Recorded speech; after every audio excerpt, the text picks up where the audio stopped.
सपने वो नहीं होते जो आप सोने के बाद देखते हैं। सपने तो वो होते हैं जो आपको सोने नहीं देते। ऐसा कहना है भारत रत्न डॉक्टर APJ अब्दुल कलाम का, जिन्होंने अंतरिक्ष और रक्षा विभाग में भारत को इतना बड़ा योगदान दिया है जिसे हम शब्दों में बयां नहीं कर सकते। रक्षा विभाग में उनके योगदान की वजह से उन्हें लोग मिसाइल मैन के नाम से भी जानते हैं।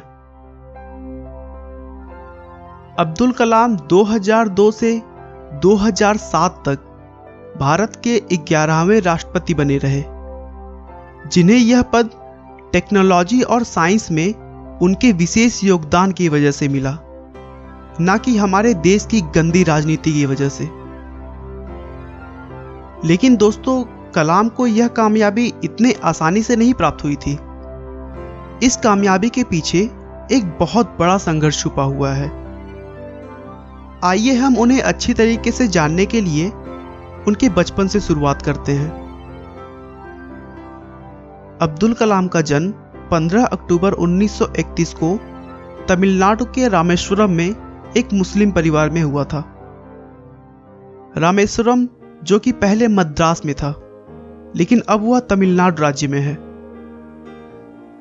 उनके पिता जैनुल अबिदीन एक नाविक थे जो रामेश्वरम आए हिंदू तीर्थयात्रियों को एक छोर से दूसरे छोर तक ले जाते थे।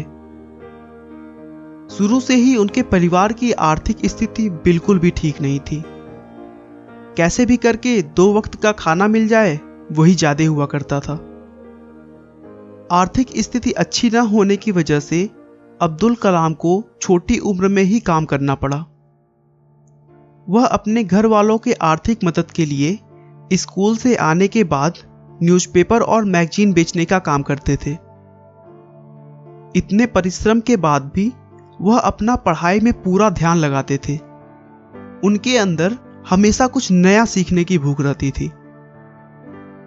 उन्होंने अपनी स्कूल की पढ़ाई पास के ही एक साधारण से स्कूल से पूरी की और उसके बाद तिरुचिरापल्ली के सेंट जोसेफ कॉलेज में एडमिशन ले लिया, जहां से उन्होंने सन 1954 में भौतिक विज्ञान से ग्रेजुएशन किया। उनके पढ़ने और लिखने की शौक की वजह से उन्होंने पढ़ाई बंद नहीं की और आर्थिक स्थिति अच्छी ना होने के बावजूद भी उनकी लगन और मेहनत को देखते हुए उनके घर वालों ने पूरा सपोर्ट किया और आगे की पढ़ाई भी करवाई। वह पढ़ाई के लिए 1955 में मद्रास आ गए, जहां मद्रास इंस्टीट्यूट ऑफ टेक्नोलॉजी से उन्होंने अंतरिक्ष विज्ञान या फिर इंग्लिश में कहा जाए तो एयरोस्पेस इंजीनियरिंग की पढ़ाई की। इंजीनियरिंग की पढ़ाई पूरी करने के बाद अब्दुल कलाम रक्षा अनुसंधान और विकास संगठन यानी DRDO में वैज्ञानिक के तौर पर चुने गए। वहां पर कलाम ने अपने कैरियर की शुरुआत भारतीय वायुसेना के लिए एक छोटे से हेलीकॉप्टर का डिजाइन बनाकर किया, लेकिन DRDO में काम करके उन्हें संतुष्टि नहीं मिल रही थी। DRDO में एक सीमित काम होता था जो कि रोज रोज दोहराना होता था और कलाम एक सीमित काम तक बंधे नहीं रहना चाहते थे। कुछ वर्षों तक काम करने के बाद 1969 में उनका ट्रांसफर भारतीय अनुसंधान संगठन यानी इसरो में हो गया। यहां पर वो भारत के सैटेलाइट लॉन्च परियोजना के डायरेक्टर के तौर पर नियुक्त किए गए थे। उस परियोजना को उन्होंने बखूबी सफलतापूर्वक पूरा किया और तभी उन्हें यह एहसास होने लगा कि शायद मैं इसी काम के लिए बना हूं। उसके बाद से उन्होंने कभी भी पीछे मुड़कर नहीं देखा और एक के बाद एक शक्तिशाली मिसाइलें भारत को दी और दुनिया को दिखा दिया कि हम भारतीय भी किसी से कम नहीं हैं।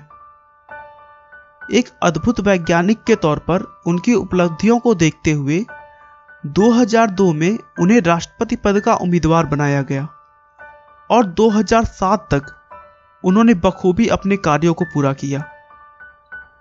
अब उनकी उम्र काफी ढल चुकी थी। इस उम्र में आकर हर व्यक्ति आराम करने की सोचने लगता है, लेकिन उन्होंने ऐसा नहीं किया। वह कई जगहों पर प्रोफेसर के तौर पर कार्यरत रहे और अपना पूरा समय नवयुवकों के मार्गदर्शन में लगा दिया। मानवता की भलाई और मनुष्य का जीवन अधिक सफल बनाने के लिए अब्दुल कलाम जी ने अपना पूरा जीवन समर्पित कर दिया और 27 जुलाई 2015 को अध्यापन कार्य के दौरान ही उन्हें दिल का दौरा पड़ा और वो हमें छोड़कर चले गए।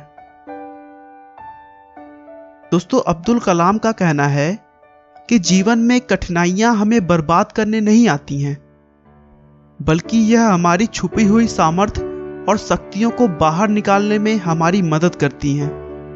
कठिनाइयों को यह जान लेने दो कि आप